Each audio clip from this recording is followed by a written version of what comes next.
Hello everyone, welcome to Anthro. So in this lecture we are going to discuss about the topic, the brief outline of terms and concepts of the evolutionary biology. पहले lecture को start करते हैं। सबसे पहले देख लेते हैं इसमें कंटेंट्स क्या क्या है। तो यहाँ पे हम डिस्कस करने वाले हैं डोलोज रूल के बारे में, कॉप्स रूल के बारे में, गॉजेज रूल के बारे में, parallelism, convergence, adaptive radiation, mosaic evolution. तो आइए स्टार्ट करते हैं डोलोज रूल। डोलोज रूल को डोलोज रूल ऑफ इरिवर्सिबिलिटी भी बोलते हैं। लुइस डोलो जो थे एक बेल्जियन पैलेंटोलॉजिस्ट थे जिन्होंने 1893 में अपना थ्योरी प्रपोज किया कि an organism never returns exactly to a former state.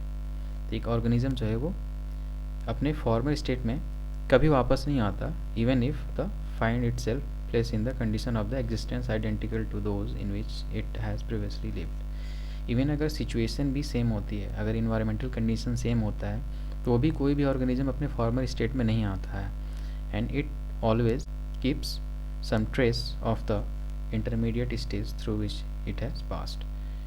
तो यह हमेशा आगे बढ़ता रहता है, रिवर्स प्रोसेस नहीं होता है अगर इन्वायरमेंटल कंडीशन सेम होती है तो भी। अगर एक इन्वायरमेंटल फॉर्म देखते हैं कि अगर कोई स्पीसीज़ यहाँ से अगर उसका इवोल्यूशन हो रहा है और वो एक स्टेज से दूसरे स्टेज में जा रहा है तो ये इसका ओल्डर फॉर्म होता है और इसका न्यू फॉर्म होता है। तो ये प्रोसेस रिवर्स नहीं होता है कि अगर यहाँ पे ये सिचुएशन और ये सिचुएशन दोनों सेम हो गई तो ये सेम कंडीशन में आ जाए, ये नहीं होता है।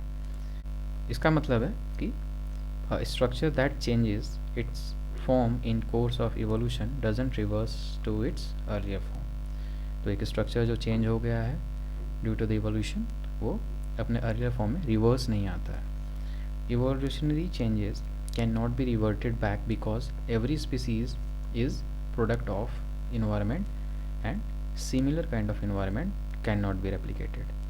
तो इवोल्यूशनरी चेंजेस रिवर्ट नहीं होता है क्योंकि हर स्पीसीज जो है वो प्रोडक्ट ऑफ इन्वायरमेंट होता है and the similar kind of environment can not be replicated. और सिमिलर काइंड ऑफ इन्वायरमेंट जो है वो रेप्लिकेट नहीं हो सकता है। इस एग्जांपल देखते हैं, रेसेस डेवलप हुई हैं, स्पीसीज डेवलप हुए हैं या जेनरा डेवलप हुआ एक इन्वायरमेंटल कंडीशन की वजह से डेवलप हुई हैं जो कि रिवर्ट नहीं हो सकती हैं।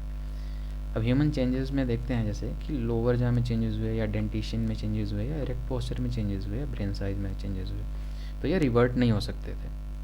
जैसे हमने लास्ट लेक्चर्स में देखा है कि ह्यूमन का इवोल्यूशन अगर हम ऑस्ट्रेलोपिथेकस से होमो सेपियंस तक देखते हैं तो इस कंडीशन में हमने 3 एग्जांपल्स दिए थे। एक होता है इरेक्ट पोस्चर, दूसरा था डेंटिशन और तीसरा था ब्रेन साइज। तो जो ऑस्ट्रेलोपिथेकस से होमो सेपियंस के बीच में जो इवोल्यूशन हुआ है, इरेक्ट पोस्चर में जो भी चेंजेस आए हैं, डेंटिशन यानी कि टेथ साइज़ में जो भी चेंजेस आए हैं या उनके ब्रेन में जो भी चेंजेस आए हैं, तो ये रिवर्ट नहीं हो सकता है चाहे इन्वायरमेंटल कंडीशन सेम ही क्यों ना हो। तो ये था डोलोज का रूल। नेक्स्ट देखते हैं कोप्स रूल। तो एडवर्ड डिकॉप ने, जो कि एक अमेरिकन पैलियोंटोलॉजिस्ट थे, basis of extensive study of fossils of mammals gave this rule. तो इन्होंने मैमल्स के फॉसिल्स को स्टडी करके ये रूल दिया था कि evolution tends to increase body size during evolution. तो जब इवोल्यूशन होता है तो जो ऑर्गेनिजम्स होते हैं उनकी बॉडी साइज इंक्रीज होती है। जैसे एग्जांपल देखते हैं evolution of horse, camel and other herbivores जो कि अटेंड किया गिगेंटिज्म। तो गिगेंटिज्म क्या हुआ कि एक रेयर कंडीशन होगी जो कि एबनॉर्मल ग्रोथ का कारण बनती है। फिर दूसरा एग्जांपल देखते हैं इसमें, जैसे टॉर्टाइज हो गए या फिर क्रोकोडाइल्स हो गए या फिर डायनासोर्स हो गए। तो इवोल्यूशन के साथ साथ इनके बॉडी साइज में इंक्रीमेंट हुआ है। इसमें कुछ एक्सेप्शन भी होती हैं कि ज़रूरी नहीं है कि अगर इवोल्यूशन हो रहा है तो बॉडी साइज में इंक्रीमेंट ही होगा। इवन कुछ कंडीशन ऐसी होती हैं जिसमें कि हम गिगेंटिज्म को हम नहीं देखते हैं, और ये होता है जैसे इंसेक्टिवोरस मैमल्स हो गए या फ्लाइंग बैट्स हो गई। तो इनमें हम जो है बॉडी साइज में इंक्रीमेंट नहीं देखते हैं due to evolution. Next Gause's rule, इसे हम कम्पिटिटिव एक्सक्लूसिव प्रिंसिपल्स भी कहते हैं। तो ये कम्पिटिटिव एक्सक्लूसिव प्रिंसिपल क्यों होता है? तो यहाँ पे बेसिकली इन्वायरमेंट में सर्वाइवल के लिए कंपटीशन होता है दो स्पीसीज़ के बीच में, और कंडीशंस क्या होती हैं इनके सर्वाइवल की, वो इस रूल में हम देखेंगे। तो यहाँ देखते हैं, two species competing for the same limited resource can not coexist at constant population value. तो अगर दो स्पीसीज़ है जो कि सेम लिमिटेड रिसोर्स के लिए फाइट कर रहे हैं, तो दोनों एक साथ एग्जिस्ट नहीं कर सकते सेम पॉपुलेशन ग्रोथ रेट पर। इसमें एक सर्वाइव करेगा और दूसरा एलिमिनेट हो जाता है। और ये लिमिटेड रिसोर्सेज क्या होते हैं? जो कि फूड होता है, या स्पेस हो गया, या लाइट हो गया, या शेल्टर हो गया। इन कंडीशंस के बेस पे हम ऑर्गेनिज्म या स्पीसीज़ की सर्वाइवल को काउंट करते हैं। जैसे एग्जांपल लेते हैं कि अगर दो स्पीसीज़ हैं, ठीक है, जो कि एक सेम ट्रॉपिक लेवल पे हैं, then they are likely to compete for the food space, जैसे हमने बताया, and consequently they come to occupy the separate niche. तो ये कंडीशन हो गई जिसमें कि एक जो स्पीसीज़ है वो दूसरे इन्वायरमेंटल कंडीशन में मूव हो गया, यानी कि उसने उस जगह को छोड़ दिया और दूसरे जगह पे चला गया, और इससे क्या हो गया कि कंपटीशन मिनिमाइज हो गया। दूसरी कंडीशन देखते हैं कि competitors occupy the same trophic level. यहाँ सेम ट्रॉपिक लेवल फिर कंडीशन वही हुई, लेकिन यहाँ पे ओवरलैपिंग हो जाती है, मीन्स कि स्ट्रगल हुआ दोनों के बीच में, और स्ट्रगल में एक डिफीट हो गया और एक जीत गया। मीन्स कि जो कंपटीटर्स होते हैं वो डिक्लाइन हो जाते हैं, मीन्स कि एक सर्वाइव कर जाता है और दूसरा सर्वाइव नहीं कर पाता है और वो एक्सटिंक्ट हो जाता है। तो ये गॉसेस का रूल है। Next, parallelism and the convergence. देखिए कभी कभी क्या होता है कि to organisms may show close relationship with respect to some morphological features and patterns. Such similarities may be due to the parallelism or the convergent evolution. तो देखिए यहाँ पे सिमिलैरिटी की बात की जा रही है, बॉडी स्ट्रक्चर या कैरेक्टरिस्टिक या कॉन्फ़िगरेशन सिमिलर हो सकता है, और यहाँ पे दोनों ही रीजन हो सकते हैं, तो पैरेललिज्म हो सकता है या कन्वर्जेंस हो सकता है। अब देखिए पैरेललिज्म को देखते हैं, तो it is a situation where the two evolutionary lines are derived from a common ancestor. ठीक है, तो दो इवोल्यूशनरी लाइन हमने लिया जिसमें एक कॉमन एंसेस्टर है, और उन्होंने सेम वे में डेवलप किया अपने फीचर्स को, लेकिन जो उनकी एडेप्टेशन थी वो बिल्कुल ही डिफरेंट थी, लेकिन उन्होंने सेम फीचर को अडॉप्ट किया। अब सेम फीचर उन्होंने अडॉप्ट तो किया, लेकिन वो चूँकि उन्होंने इन्वायरमेंटल कंडीशंस उनकी डिफरेंट थी, उन्होंने अलग अलग इन्वायरमेंट को अडॉप्ट किया, तो वो अलग अलग स्पीसीज से बिलोंग करेंगे। जैसे एग्जांपल लेते हैं कि अगर एक ओल्ड वर्ड मंकी है और न्यू वर्ड मंकी है, तो ये दोनों सेम एंसेस्टर से इवॉल्व हुए हैं, वो अलग अलग स्पीसीज हो गए, लेकिन दोनों के जो फीचर्स हैं वो काफ़ी सिमिलैरिटी दिखाते हैं। तो इस वजह से ये पैरेललिज्म हो गया कि पैरेलली ये सेम फीचर को शो कर रहे हैं। दूसरा एग्जांपल लेते हैं, जैसे मैन हो गया, या फिर आपका ग्रेट एप्स लेते हैं और गिब्बन लेते हैं। ये तीनों सेम एंसेस्टर से डिराइव हुए हैं, तीनों में ही एब्सेंस ऑफ टेल है, ये पूंछ नहीं है तीनों में। तो क्या हुआ, तीनों अलग अलग इन्वायरमेंटल कंडीशन में इवॉल्व हुए, तीनों अलग अलग स्पीसीज़ हैं और तीनों में ही पूंछ नहीं है।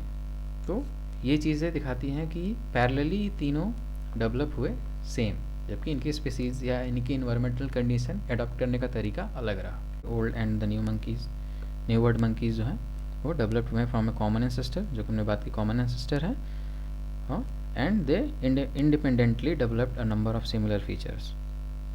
तो उन्होंने इंडिपेंडेंटली जो है उन्होंने सिमिलर फीचर्स को डेवलप किया, और लोग सोचते हैं कि ये दोनों सेम ग्रुप्स हैं, बट ये बिल्कुल अलग स्पीसीज़ हैं। और सेकेंड एग्जांपल में देखा कि जो टेल की बात कर रहे थे, एब्सेंस ऑफ टेल, जो कि मैन, ग्रेट एप्स और गिब्बन में तीनों में ही नहीं होता है, जो कि एक पैरेलल फैशन को बताता है। अब देखते हैं कन्वर्जेंस। कन्वर्जेंस में क्या होता है, जिसे हम एनालॉजी भी बोलते हैं। तो एक सिचुएशन होता है जिसमें two species are not related to common ancestor. यहाँ दो स्पीसीज जो हैं एक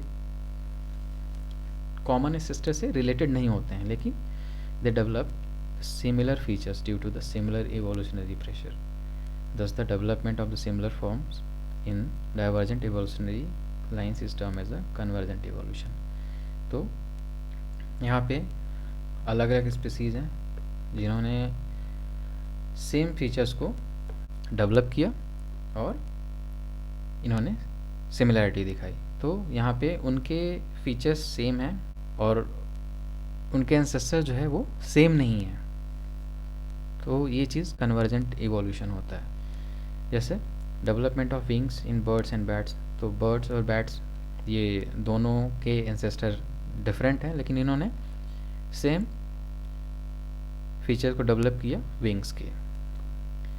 फिर देखते हैं कि streamline shapes of the whale and the fish converging into the same environment.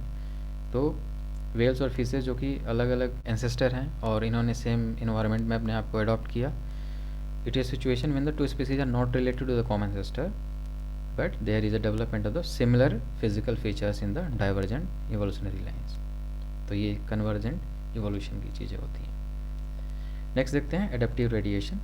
Adaptive radiation क्या होता है? The evolution which results in production of the new adaptive type through a process of population fragmentation and genetic divergence is known as the macro evolution. तो ये macro evolution का concept होता है कि कोई भी अगर इवोल्यूशन होता है तो through the process of population fragmentation, यानी कि जो एडेप्टेशन की बात करते हैं या जो जेनेटिक डाइवर्जेंस की बात करते हैं, उसके थ्रू क्या होता है डिफरेंट स्पीसीज़ में ये कन्वर्ट हो जाते हैं।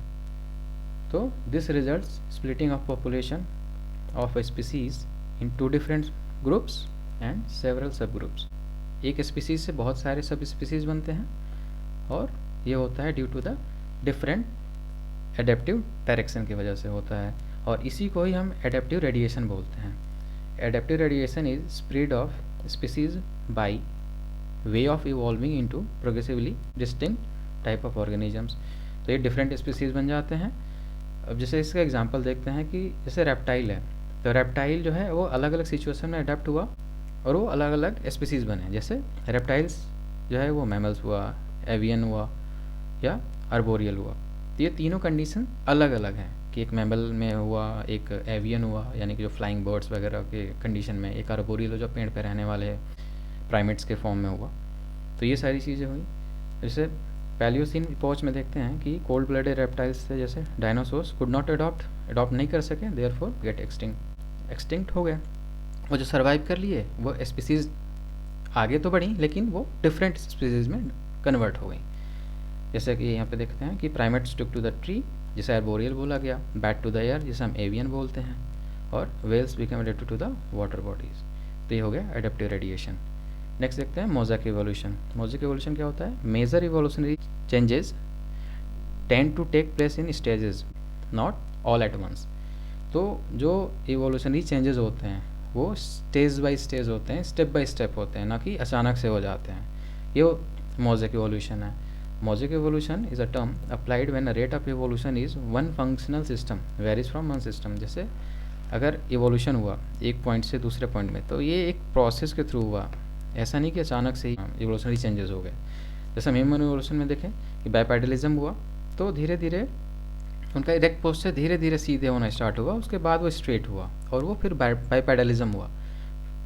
और टिथ साइज भी अचानक से कम नहीं हुआ, एक प्रोसेस के थ्रू हुआ, एक इवोल्यूशनरी चेंजेस धीरे धीरे हुआ ह्यूमंस में, और तब जाके हम जो मॉडर्न ह्यूमन के टिथ देखते हैं वो स्मॉलर इन द साइज है। It plays a key role in the macro evolution. तो जो मोज़ेक का इवोल्यूशन है ये बेसिकली एक की रोल प्ले करता है मैक्रो इवोल्यूशन में, and it brings stages by stages changes in different parts of organs. तो ये डिफरेंट पार्ट्स ऑफ ऑर्गन्स में जो है वो स्टेज बाय स्टेज चेंजेस लाता है, जैसे कि हमने यहाँ पे देखा टिथ साइज़ में या ब्रेन साइज़ में या फिर इरेक्ट पोस्चर में। तो ये था आज के लेक्चर में। आप इंस्टाग्राम पर फॉलो कर सकते हैं एंड टेलीग्राम पे फॉलो कर सकते हैं। Thank you for watching this video. जय हिंद।